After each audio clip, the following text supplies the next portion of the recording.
안녕하세요. 금요사건 파일 디바제시카입니다. 2013년 7월 1일 월요일 새벽 2시 30대 여성 최 씨가 남편 정 씨와 함께 경기도 화성경찰서를 찾았습니다. 쌍둥이 언니의 실종 신고를 접수하기 위해서였어요.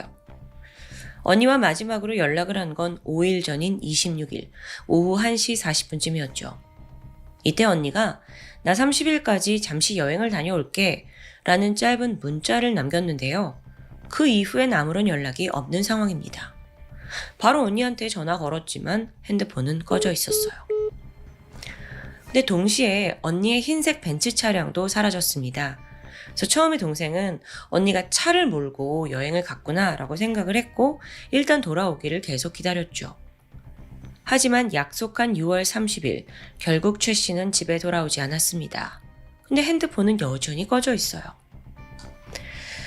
이후 경찰은 최 씨의 행방을 찾기 위해서 핸드폰 사용 기록, 출입국 기록, 그리고 통장 내역을 확인합니다.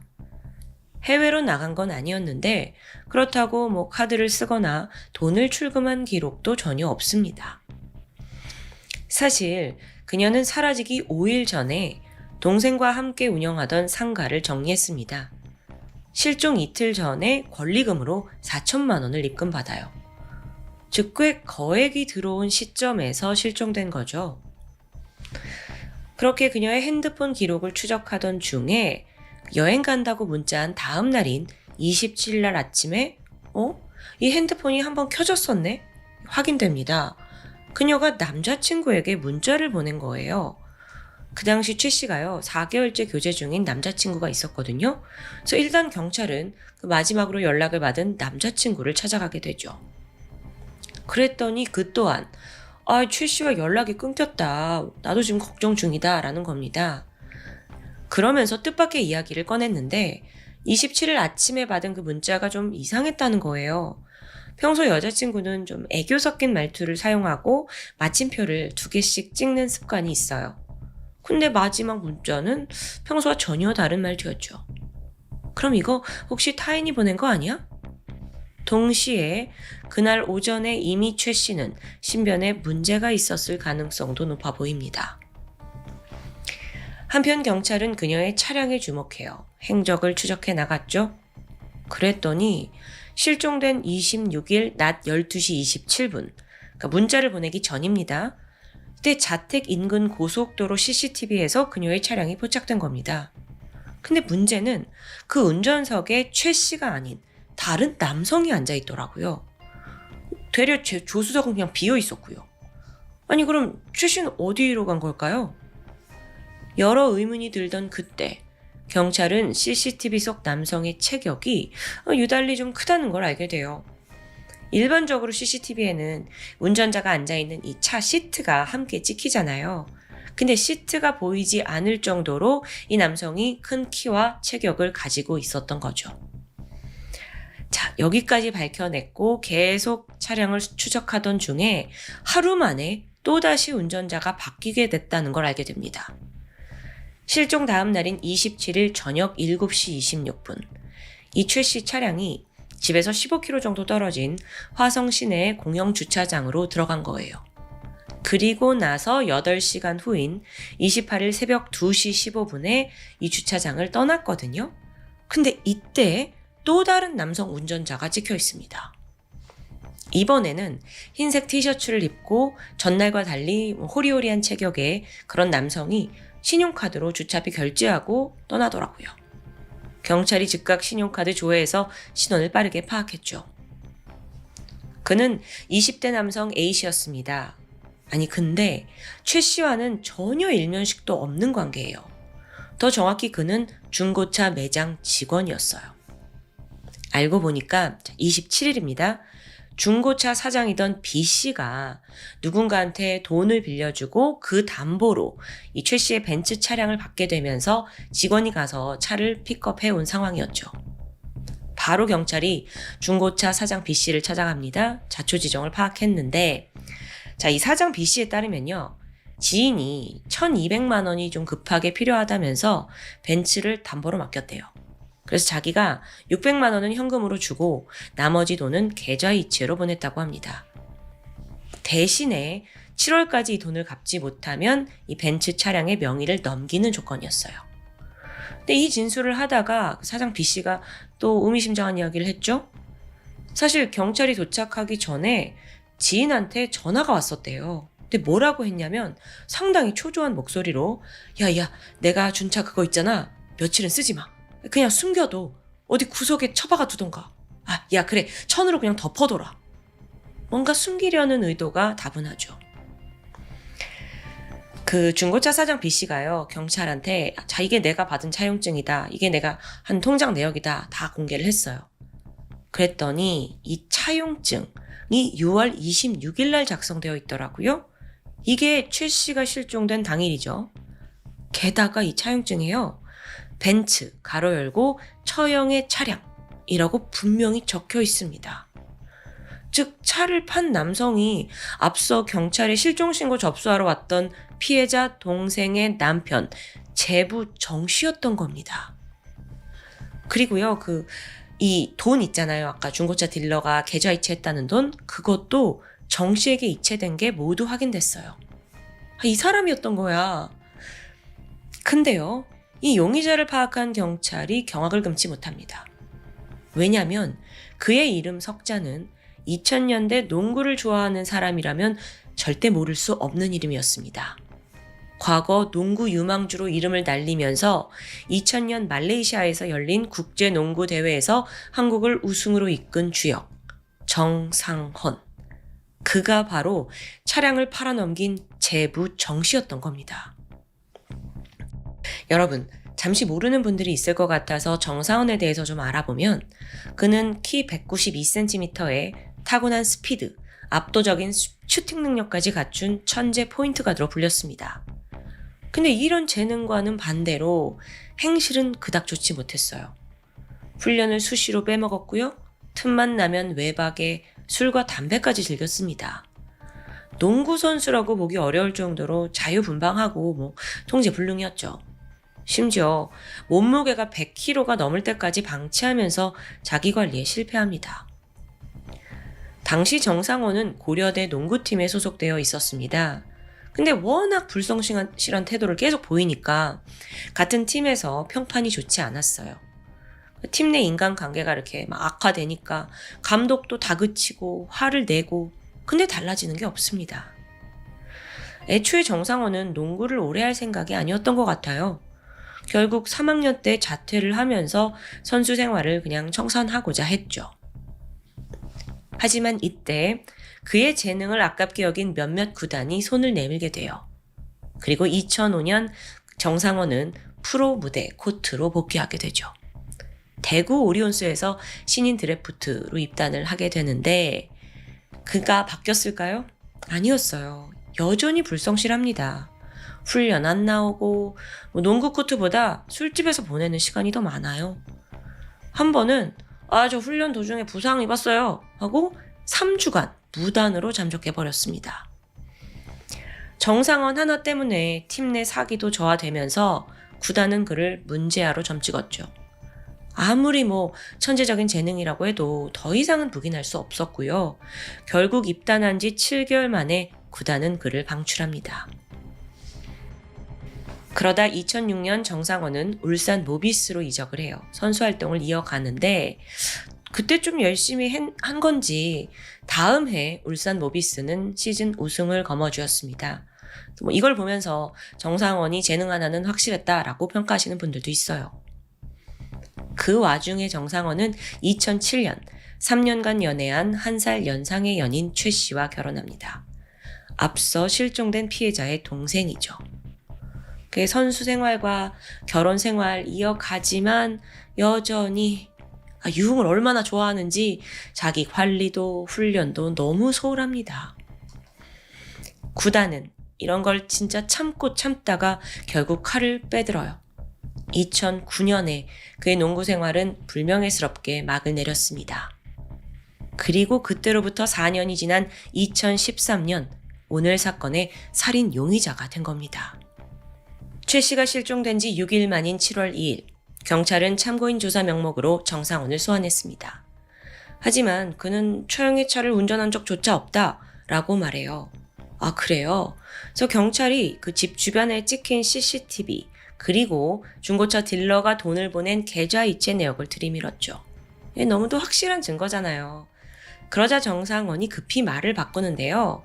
아, 처형의 차를 내가 판 건 맞지만 그렇다고 내가 처형한테 어떤 해코지를 한 건 아니라는 겁니다. 와이프가 하도 생활비 달라고 해서 차량 훔쳐서 팔았다는 거예요. 처형이 여행을 간다길래 내가 잠깐 뭐에 쉬었다, 돈이 급해서 그런 것뿐이다 라는 변명. 하지만 이것도 거짓말이었어요. 최 씨가 가족들에게 여행을 가겠다고 문자 보낸 게 26일 오후 1시 40분입니다. 근데 그 집 주변에서 CCTV에 정상원이 벤츠차 몰고 있던 게 찍힌 시각은 그로부터 1시간 전인 12시 27분이에요. 즉 정상원은 처형의 문자가 오기 전 이미 그녀가 앞으로 차를 쓰지 못할 것을 알고 있었죠. 그러니까 사망한 것을 알았다는 게 됩니다. 그럼 사건은 어디서 발생했을까요? 그럼 무엇보다 시신은 어디에 있는 걸까요? 경찰은 정상원이 시신을 유기하는데 자신의 차를 이용했을 것으로 추정해요. 그리고 감식을 진행합니다. 정상원도 선뜻 동의를 했는데요. 가서 보니까 이미 증거를 다 지운 듯 아주 그 강한 탈취제 냄새가 코를 찌릅니다. 과연 여기서 단서가 나올 수 있을까? 그래서 경찰이 막 내부, 외부 꼼꼼히 조사를 했죠. 그러다가 극적으로 트렁크에서 혈흔 3점, 작은 혈흔 3점을 찾아냅니다. 자, 이게 누구의 것인지 아직은 밝혀지지 않은 상황에서 경찰이 정상원한테 갔죠. 우리가 당신 차 트렁크에서 혈흔을 찾았다. 이래도 거짓말 할 거냐? 라고 하자 여태껏 당당하고 자만하던 그의 태도가 한풀 꺾이게 됩니다. 눈동자가 막 흔들리더니 곧이어 이 사건의 내막을 털어놓기 시작했죠. 2009년 불명예스럽게 선수에서 은퇴한 후 하루아침에 백수가 된 정상원은 이후 처갓집에 재력에 기대며 살았습니다. 선수 시절에 벌어둔 돈은 다 쓰고 없었죠. 그런데도 정신을 차리지 못했는지 이젠 아파트 전세 자금까지 끌어서 흥청망청 유흥을 즐깁니다. 그러다 결국 돈도 떨어지고 살 곳이 없어지니까 경기도 화성에 있는 처갓집에 얹혀 살기 시작합니다. 그러면서 폐차 사업과 대포차 사업 시도했다고 하는데 수입을 제대로 올리진 못했어요. 한편 처형 최 씨는 애초에 정상원을 탐탁지 않게 여겼습니다. 한때 지가 잘 나갔다라는 그 뽕에 좀 취해 있었지만 여전히 무능력하고 또 유흥은 왜 이렇게 좋아해? 당연히 그 고생은 옆에 있는 동생의 몫이잖아요. 그래서 언니가 좀 제대로 된 직업 가지고 이제 돈을 좀 벌어야 하지 않냐? 라고 충고를 하는데 여기에 또 동생은 남편이라고 감싸주기만 합니다. 그래서 결국에 언니 최 씨가 취직할 자리까지 마련해줘요. 어찌 보면 굉장히 고마운 일이죠. 하지만 정상원이 이걸 보는 해석은 완전히 달랐어요. 처형이 자기를 무시한다고 느낀 겁니다. 그러면서 처형은 아직 결혼도 못했는데 그 노처녀 히스테리를 나한테 부리는 거 아니야? 이런 식으로 비난을 하는 거죠. 사실 그는 한때 잘 나가던 농구 선수였는데 내가 이제 다 망해가지고 처가살이를 하고 있어. 여기에서 이미 자존감이 무너져 있었어요. 그러다 보니 처형이 돈을 벌어라, 직장을 가져라 이 말 한마디 한마디에 더 민감하게 반응했던 거죠. 결국 두 사람 사이의 관계가 점점 더 악화됐고요. 시도 때도 없이 말다툼이 이어졌습니다. 더불어 얼마 전에 언니 최 씨가 동생과 함께 운영하던 상가를 정리했어요. 근데 그러면서 골이 더 깊어지게 되는데요. 자, 사건 이틀 전인 24일입니다. 동생이 언니한테 그 권리금으로 받은 4천만 원 그 중에 일부를 좀 나눠달라라고 요구한 거예요. 근데 이걸 언니 최 씨가 단호하게 거부했죠. 그러자 제부 정상원이 길길이 날뛰었습니다. 처형이 우리 돈 가로챈 거 아니야? 이런 피해의식에 완전히 사로잡힌 거죠. 사건 당일인 26일 아침 정상원은 저 출근할게요 하고 집을 나섭니다. 그런데 거짓이었어요. 근처 마트 주차장에서 조용히 내부 상황을 살피고 있었죠. 자, 집에서 하나둘씩 가족들이 나오고 출근을 합니다. 그러고 나서 정상원도 다시 가족들한테 전화해서 확실히 집에 없는지, 집이 비었는지 재차 확인해요. 그리고 오전 11시쯤 되니까 마침내 이 집에는 처형 최 씨만 혼자 남아 있었죠. 정상원은 다시 집으로 돌아갔습니다.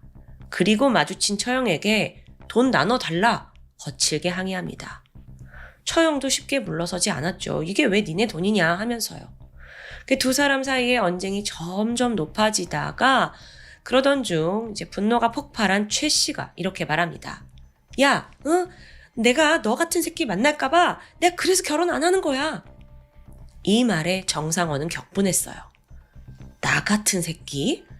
완전히 자기를 짓밟고 무시한다는 생각이 들어서 이성을 잃은 거예요. 바로 최 씨에게 달려들더니 그녀의 목을 졸라요. 과거 선수 출신이던 이 거구의 남성을 최 씨가 당해낼 수 없죠. 결국 그녀는 반항조차 하지 못한 채 잠시 후 숨을 거두게 됩니다. 처형의 몸이 축 늘어지자 정상원은 그제서야 이성이 돌아와요. 당황스러웠지만 은폐를 하기 위해 신속히 움직이게 되죠. 일단 시신을 여행 가방에 넣어서 자기 자동차 트렁크에 실었습니다. 그리고 최 씨가 여행 간 것처럼 꾸미기 위해서 가족들에게 문자를 보내요. 이후 돈이 될 만한 게 뭐가 있을까 생각하다가 이 언니의 벤츠 차량이 떠올랐던 겁니다. 그래서 즉각 딜러한테 연락해서 이거 담보 잡고 돈을 빌리는 것으로 확인했고요. 다음 날인 27일 아침이었어요. 정상원은 뒤늦게 처형에게 남자친구가 있다는 걸 깨달아요. 그래서 그때 핸드폰 딱 켜서 남자친구한테 문자를 보냈죠. 그리고 나서 다음으로는 자기 차에 있는 그 시신을 처리하기 위해 집을 나섭니다. 이미 시신이 부패하기 시작했는지 좀 차 안에 기분 나쁜 냄새가 풍겨요. 이대로라면 들키는 건 시간 문제잖아요. 마음이 급해진 그는 시신을 안매장하기로 결정했고 이틀간 돌아다니면서 한적한 공터를 물색합니다. 그러다 물망에 오른 건 집에서 약 9km 떨어진 경기도 오산시 가장동에 위치한 한 공원입니다. 인적이 드물고요. 밤에는 가로등도 없어서 시신을 유기하기에 안성맞춤이었죠. 결국 28일 밤 10시쯤에 공원에 가서 정상원은 일단 이 가방을 그냥 시신이 있는 채 불태우려고 했어요. 근데 생각보다 불이 너무 크게 붙는 거예요. 이러면 신고 들어갈 텐데 급하게 불을 껐죠. 이때 살짝 탄 가방 밖으로 피해자의 발가락이 삐져나오게 됩니다. 더 마음이 급해진 정상원은 여기 마땅한 데 없나? 그래서 막 주변 공터를 찾아요. 그리고 막 땅을 파가지고 가방 넣고 대충 흙으로 덮어두고는 급히 현장을 떠나게 되죠. 이후에 그는 평소처럼 행동했습니다. 의심을 피하고 경찰의 동태를 살피기 위해서 자기도 직접 아내를 따라 경찰서에 가서 실종 신고를 하기도 한 거예요. 근데 그가 미처 생각하지 못했던 게 뭐냐? 바로 CCTV와 통장 내역이었던 겁니다. 아니 어찌 보면 너무 허술한 거죠. 7월 13일 경찰은 범인의 진술대로 오산시에 위치한 공원으로 갔고 거기서 최 씨의 시신을 발견합니다. 너무나도 허술하게 묻혀 있었어요. 대충 쌓인 그 흙더미 사이로 피해자의 발가락이 나와 있을 정도였죠. 이렇듯 시신도 찾았고 자백도 받았습니다. 하지만 엄청난 반전이 있어요. 진짜 뒤통수 맞는 반전이요. 정상원이 검찰에 송치되기 하루 전에 돌연 진술을 번복합니다. 사실 자기가 아니라 아내가 이 모든 범행을 사주했다라고 주장하는 거예요.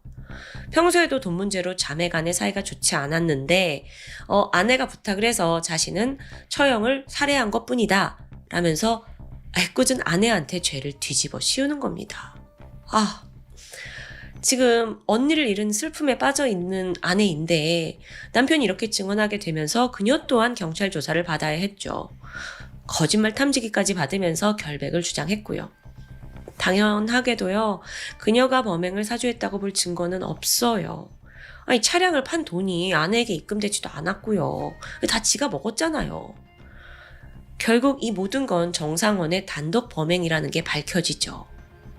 근데 너무 꼴사납지 않아요? 그 와중에 또 아내한테 이렇게 한다는 게? 2014년 1월에 1심 재판이 열렸습니다. 재판부 또한 살인을 저질렀는데 그 책임을 아내한테 전가했다는 것에 대해서 아주 괘씸하다고 판단을 했고요. 가중처벌을 내렸어요. 그래서 징역 25년형이 선고됐죠. 정상원은 즉각 항소했습니다. 살인이 우발적이었다라는 걸 강조하면서 감형을 요구한 거예요. 하지만 검찰은 아니 이거 계획범죄인데? 라고 못을 박아요. 그 근거가 뭐냐면 아침부터 가족들이 다 떠나길 기다렸잖아요. 그리고 오전 11시부터 1시간 반 만에 그 집안에서 살인 저지르고 현장 수습하고 또 차량 판매를 위해 지인 만나고 또 도중에 가족들한테 문자까지 보냈어요. 이렇게 신속한 대처를 봤을 때 과연 정말 그날 화가 나서 저지른 걸까? 의심이 되는 거죠. 2심 재판이 열리는데요.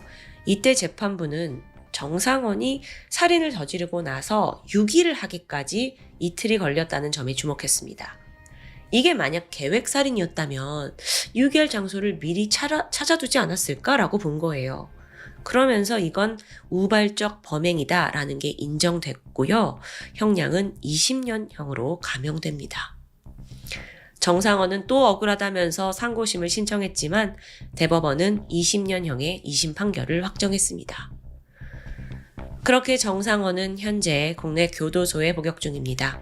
앞으로 8년 후인 2033년 51세의 나이로 만기 출소할 예정입니다. 한편 범인은 유족들에게 단 한 번도 용서를 구하지 않았다고 알려져 있습니다. 전 사실 아내가 범인이다 라고 지목한 부분이 제일 충격이었어요. 아니, 이런 사람이 감형을 받는 게 맞나? 좀 씁쓸하기도 합니다. 물론 그건 법이 판단할 부분이겠지만요. 한때 잘 나가던 농구 선수 정상원은요, 그 천재적인 재능으로 모두의 인정과 기대를 한 몸에 받았습니다. 하지만 재능만으로 결코 훌륭한 선수가 되는 게 아니라는 걸 오늘 사건에서 정말 잘 배우게 되는데요. 정상원은 이렇게 완전히 몰락했습니다. 농구 천재 정상원이 아니라 앞으로는 살인범 정상원으로 기억되겠죠. 지금까지 금요사건 파일 디바제시카였습니다.